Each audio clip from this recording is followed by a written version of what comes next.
కులగణన పత్రాలకు సంబంధించి మీ party MLC అంటే నిప్పు పెట్టిన పరిస్థితి కనపడుతుంది. చెత్తపుట్టలో జానారెడ్డి సంబంధించిన ఇది సర్వే అని చెప్పేసి కూడా మాట్లాడుతున్నారు.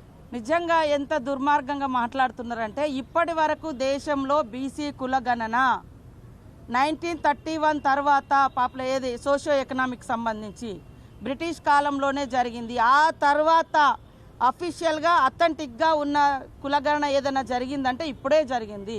అది ఇల్లు పోయి సర్వే చేసిర్రు. మరి గవర్నమెంట్ అధికారులను పంపించి సర్వేలు చేయించడం ఏడ తగ్గింది.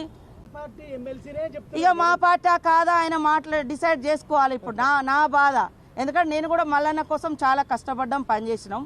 పార్టీలో మాట్లాడాలనుకున్నప్పుడు పార్టీ లైన్లో ఉండాలి. లేదా మీకు డౌట్స్ ఉంటే ఇది ఎట్లా చేసినామని ఆయనను కూడా 2-3 మీటింగ్లో పిలిచినాం. నేనే కదా పంచాయతీరాజ్ శాఖ మినిస్టర్గా ఉన్నప్పుడు కూడా ఉండిగా ఆయనను కూడా 2-3 మీటింగ్లకు వచ్చి